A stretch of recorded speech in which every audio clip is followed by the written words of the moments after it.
Bonjour, bienvenue à la radio du cinéma. Aujourd'hui, Jenna Suru, je reçois au micro la réalisatrice Rani DeMuth qui nous présente son court-métrage And No I Lay Me Down qui met en scène notamment Jane Kaczmarek. Bonjour Rani, hello.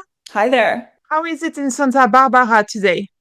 It's beautiful. It's warm, but I can't complain. And No I Lay Me Down. Your short film just screened at the Holy Shorts Film Festival after Mhm. screening at the Santa Barbara Film Festival. It's a story about a woman. I wanted to ask first Mhm. things first. Is being a role model in your eyes a certain way of expressing yourself and a way also of identification? Uh, do you mean me a role model or the character? I was thinking about Jane Kaczmarek and I just see. her role. I wasn't thinking about direction there. I Yeah. feel that she is definitely the protagonist. So if you're happy to Mhm. talk about her, so Oh be it. yeah. Yes. As the character, correct? Yeah. I loved creating this character.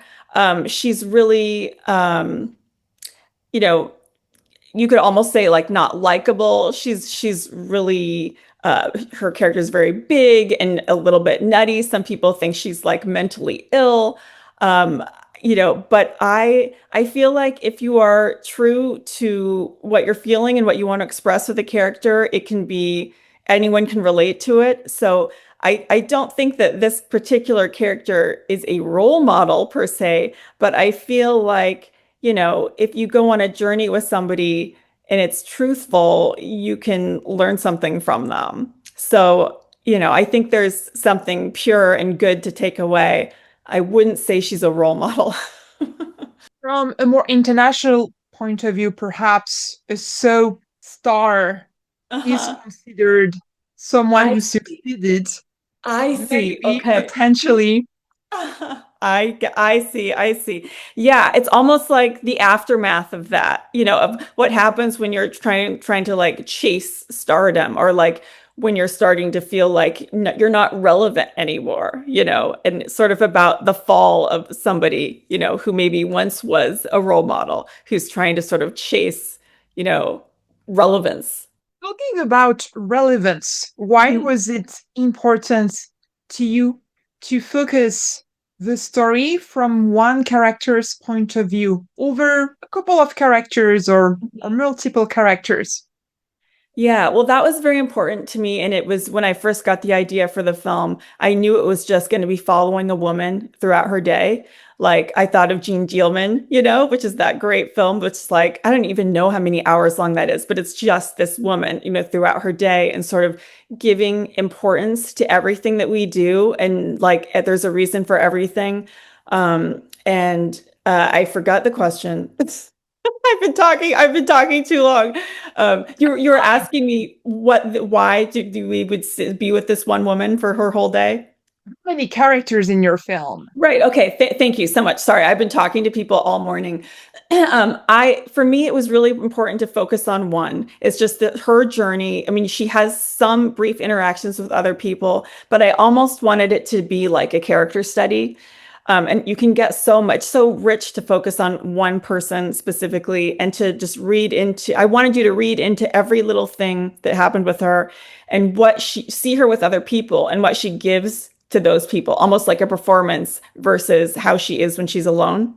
And getting to see those differences, like a window into a person's life. And then by the end of the film, I wanted you to be able to look back and to sort of reevaluate everything that you had seen with the perspective of knowing what happens at the end, almost like the sixth sense. A way to reconvene with the protagonist.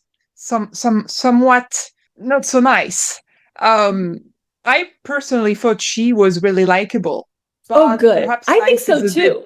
How much of the comedy did you originally plan to use? I mean, honestly, the comedy really is mostly at the beginning of the film.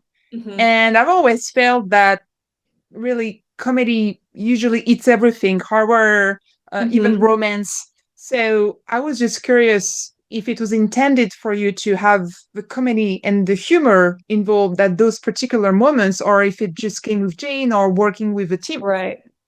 Yeah, that's a really good question. I knew I always wanted there to be humor in it, and it would be like a dark comedy or a comedy drama. But for me, navigating the tone was one of the biggest challenges of it, of like, because I have a proclivity to go funny, and sometimes that's not right. Sometimes that's not the emotion I want people to feel. But that was probably my biggest job directing this film was navigating tone. That was a really smart question. But I feel like when used correctly, it can make the challenging subjects more palatable. So, but a good example would be like in the saddest scene, when she goes to call her daughter. Um, at the end of that, it's like the most sad point in the whole film, and she says, and she says a Spanish word with a terrible accent, and it's funny. And it's just kind of, I like that there though, because it's right when you are getting almost into a melodrama moment, she says something funny. And as long as it comes from a true moment with the character and it's not like, we're trying to be funny now, I think it can work. But that was a big challenge for me. It was like making sure I wasn't going too silly when I didn't want people to be having a silly moment, you know? He also has this great monologue towards the beginning of the film. Um, I wondered at this time if Mhm. the monologue was maybe your own inner voice. When she's talking to, is it when she's talking to her agent? Yes, and crew or Yeah, yeah, helper. yeah. Yeah. Oh, absolutely. And it's funny because I have a character that has some similarities in another project that I started to write a long time ago. But the older I get, like I'm just turned 50, like the more true it is. It's really funny how it creeps up on you. And I do find, that, ageism, it's a thing, and we're seeing it more as a theme in cinema, like The Substance. How incredible was that? I'm like, oh my gosh, she just made the ultimate female, aging film. But I think that it did come from a true place within me. Yeah, it's not exactly me, but like there's a reason I wrote it so freely. Star Jane Kaczmarek is also an executive producer on the short. Mhm. How is it to bring the film together as a team as well as having multiple roles? Is it Right. important to serve a film, you would say? Executive producer, it can mean a lot of different things. So I think for Jane, we shot in her house, which it's very unusual to shoot your film at your actor's house. She was so incredibly generous. I know, right? I don't know if you knew that she let us shoot in her house. That at that point when you're the lead, you're in a short film, and you're a star, it was only natural to offer her another credit of executive producer, given she has so many hands in the film and she's such a huge part of it. Sometimes it means people give you money if they're an executive producer, so that wasn't what she was doing in this case. However, she had such a huge part in the film, and it was so, just given that we're shooting in her house and everything, we offered her the role, and she happily accepted it. So that's very nice. You want to feel like people are in full support of the project. It's kind of like honoring their involvement by offering an executive producing credit. And maybe a way for her to also have a little bit of cinema verite. What was your Mhm. inspiration for the incredible over just the idea of the universe and location, which is so Right. colorful? Yeah. What was your inspiration Sure. for it? So because this film came to me in a vision, when I had this vision, I got colors too. And this was pre-Barbie. It's almost like I picked up on this bubblegum pink thing going on, but I just got all this pink and red and purple. My lookbook prior to the film was even more sort of vivid, but I was thinking of like the Valentine's Day heart candies, those colors, those were in my first. I was looking the other day and I saw them in my lookbook, and I'm like, oh yeah, these were some of the first colors I was thinking about, and very feminine.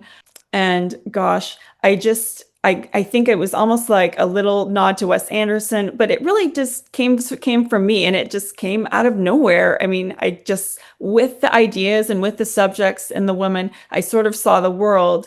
And then we shot in Jane's house and production design. So some of it was there, a lot of it we brought in by my wonderful production designer, Vanessa Liska. And it was sort of a dance of creating this new world. When you're an indie filmmaker, you're always making sacrifices. So, sometimes those limitations can bring out better things. And I think that happened, because Jane's house had a lot of yellow. I had no yellow in my lookbook, but we're not going to paint her house. So you sort of are constantly sort of changing your vision, but making the most of it, doing what you can. So I think all these, I knew I wanted vivid color, and they all sort of came out. I think it worked out really well, because I'm a visual filmmaker, and I love the color palette.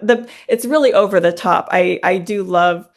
I can't tell you how many meetings I had with my ward costume designer Flora Ronzoni about her robe.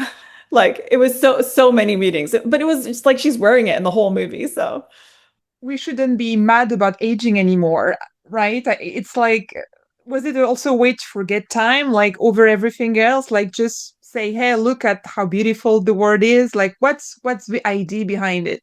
hmm. Um, I think just sort of showing what one woman might face. I think it's one version of dealing with age. For an actor, it's like probably more loaded depending on who you are. But just yeah, just showing it's just like one idea about it and what might happen to this kind of a woman. And I think it's interesting. Yeah. And one last question that I really wanted to ask you is about what's next. You obviously Sure. have this amazing career and you made a short.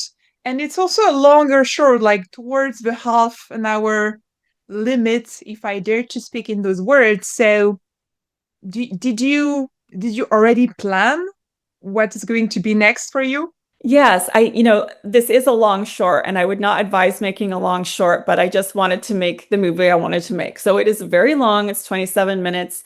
I am casting my first feature, so I always knew what I wanted to do immediately after.